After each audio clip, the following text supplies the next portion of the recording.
तो आज बहुत ही इंटरेस्टिंग सा, बहुत ही कंफ्यूजिंग सा भी क्वेश्चंस है। अगर हम बात करें, ये क्वेश्चन आर डी शर्मा से मैंने लिया है और 2013 में भी आ चुका है। और इसका एक एग्जांपल भी है दूसरे वर्जन का। ठीक है, तो इसको हम समझने की कोशिश करते हैं। देखो, ये क्या रखा है, शो दैट द 4 पॉइंट्स हमारे पास, ये और ये are the vertices of rectangle. ये वर्टिसेस हैं किसी रेक्टेंगल के। अब आमतौर पे कॉन्सेप्ट क्या होता है कि, और ये सही बात भी है, वो ये कि पहला कोऑर्डिनेट्स जैसे हम इसे लेंगे, दूसरा ये, तीसरा इसे। आप किसी भी पॉइंट से शुरुआत करो। ठीक है, ये इस पॉइंट को आप यहाँ भी ले सकते हो, यहाँ भी ले सकते हो।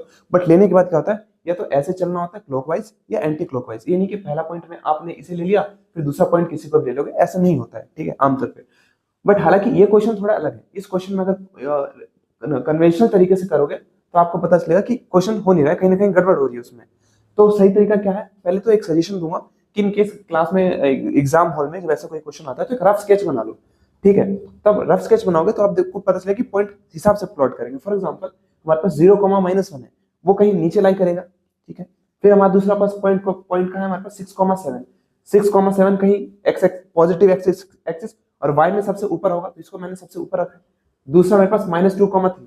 -2,3 एक्स नेगेटिव है तो इस साइड लाई करेगा, और वाई पॉजिटिव है तो ऊपर लाई करेगा। दूसरा, तीसरा है 8,3। 8,3 पॉजिटिव एक्स की तरफ इस साइड होगा, और क्योंकि देखो वाई 3 है ना, तो सेम लेवल पे है, तो इसके सेम लेवल पर ये लाई करेगा 8,3। बन गया हमारे पास रेक्टेंगल। अब सही होगा। अब डिस्टेंस फॉर्मूला से आपको क्या करना है, डिस्टेंस फॉर्मूला से पहले आपको ये वाली साइड निकाल लेनी है, जो कि हमने निकाला और आंसर आया 4√5। फिर बीसी निकाल लेना है।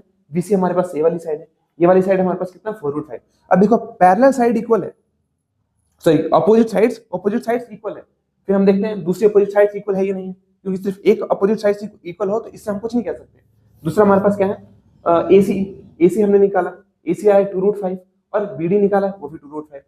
अब क्या है हमारे पास, देखो अपोजिट साइड्स इक्वल हो, दोनों पेयर के अपोजिट साइड इक्वल है, तब हम कह सकते हैं कि वो एक पैरेललोग्राम है। यहां से हम कह सकते हैं कि जो AC A B, hence hence लिख देंगे, जो ए डी बी सी है इस पैरेललोग्राम, वो एक पैरेललोग्राम है।